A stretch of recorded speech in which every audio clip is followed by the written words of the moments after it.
हरे कृष्णा, राधे राधे। पौराणिक कथाओं के अनुसार कांचीपुरी में एक ब्राह्मण अपनी पत्नी धनवंती तथा 7 बेटे और बेटी गुणवंती के साथ रहा करता था। उस ब्राह्मण का नाम देवस्वामी था। देवस्वामी के 7 बेटों की शादी हो गई थी, लेकिन जो उसकी पुत्री थी वह कुंवारी थी। उसने अपने बड़े बेटे को लड़का ढूंढने का काम सौंपा था। एक दिन उस गांव में एक पंडित ने गुणवंती की कुंडली देखी और बताया कि देवस्वामी ने कुंडली में मौजूद दोष की वजह से गुणवंती विधवा हो जाएगी। उस पंडित के इस समस्या से निपटने के लिए हल पूछने लगे। उस समस्या का हल बताते हुए पंडित जी ने कहा, सिहल द्वीप में एक सोमा नाम की धोबिन रहती है, उसको अपने यहाँ ले आओ। उसके पूजा में इतनी ताकत है कि वह गुणवंती को विद्या होने से बचा लेगी। पंडित के कहने पर देवस्वामी का सबसे छोटा और गुणवंती सोमा को लाने के लिए चले गए। रास्ते में सागर पार करने के बाद थके हारे उसे एक पेड़ मिला। वह दोनों उस पेड़ के नीचे आराम करने लगे। उस पेड़ में एक गिद्ध का घोंसला था। उस घोंसले में गिद्ध के छोटे छोटे बच्चे थे जो गुणवंती और उसके भाई की सभी बातों को ध्यानपूर्वक सुन रहे थे। जब गिद्ध ने अपने बच्चों को खाना खिलाने की कोशिश की और अपने बच्चों से कहा कि मैं कोमल कोमल मांस लाई हूँ, तुम खा लो, परंतु वह बच्चे खाना खाने से मना कर दिए और बोले कि पहले इन इंसानों की मदद कीजिए, तभी हम खाना खाएंगे। बच्चों की जिद को मानकर गिद्ध ने गुणवंती और उसके भाई को सिहल द्वीप गांव में ले जाकर छोड़ दिया, जहाँ की सोमा धोबी रहा करती थी। बस दोनों भाई बहन सोमा को खुश करने के लिए तरकीब सोचने लगे। हर सुबह दोनों भाई बहन सोमा का घर साफ कर देते, गोबर से घर को लीप देते और सभी कार्य उनके कर देते।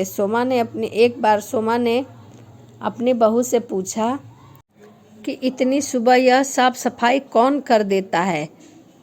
तब बहुओं ने कहा कि माँ जी, हम तो नहीं करते। सोमा चालाक थी। उसने अगली सुबह जल्दी उठकर गुणवंती और उसके भाई को साफ सफाई करते हुए पकड़ लिया। वह दोनों के काम से बहुत खुश हुए और दोनों के साथ उसके गांव चलने की तैयारी करने लगे। उस समय सोमा ने अपने बहुओं से बोला कि अगर घर में किसी की भी मौत हो जाए और उसका शरीर को जलाना नहीं, और जब तक मैं वापस नहीं आऊँ तब तक मेरा इंतज़ार करना। जब सोमावती गांव के बाहर पहुंची तो अगले दिन गुणवंती की शादी होने वाली थी। अगले दिन सप्तपदी होने के बाद गुणवंती का पति मर गया। सोमा ने तुरंत भगवान विष्णु की पूजा करना शुरू कर दिया और पूजा करने के बाद पीपल के पेड़ की 108 बार परिक्रमा करने लगी। यह उपाय करते ही गुणवंती का पति वापस जिंदा हो गया। जब सोमा अपने घर वापस लौटी तब उसे पता चला कि उसका पुत्र और दामाद और पति मर गए हैं। सोमा ने ठीक वैसा ही किया जैसा उसने गुणवंती के शादी में किया था। भगवान विष्णु की पूजा करने के बाद वह पीपल के पेड़ की 108 बार परिक्रमा करने लगी। ऐसा करने से उसका पति, पुत्र और दामाद सभी जिंदा हो गए।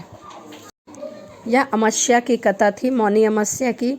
मौनी अमावस्या की पूजा कैसे करनी चाहिए, चलिए इसके बारे में जान लेते हैं। मौनी अमावस्या के दिन ब्रह्म मुहूर्त में उठकर नित्य क्रियाओं से निवृत्त होकर गंगा स्नान करना चाहिए। स्नान के बाद भगवान विष्णु की पूजा विधि अनुसार करनी चाहिए। पूजा करते समय भगवान विष्णु को पीले फूल, केसर, घी, दीपक और चंदन अर्पित करना चाहिए। इस दिन चालीसा का पाठ अवश्य करना चाहिए। मौनी अमावस्या के दिन ब्राह्मणों को दान देने से विशेष फल प्राप्त होता है।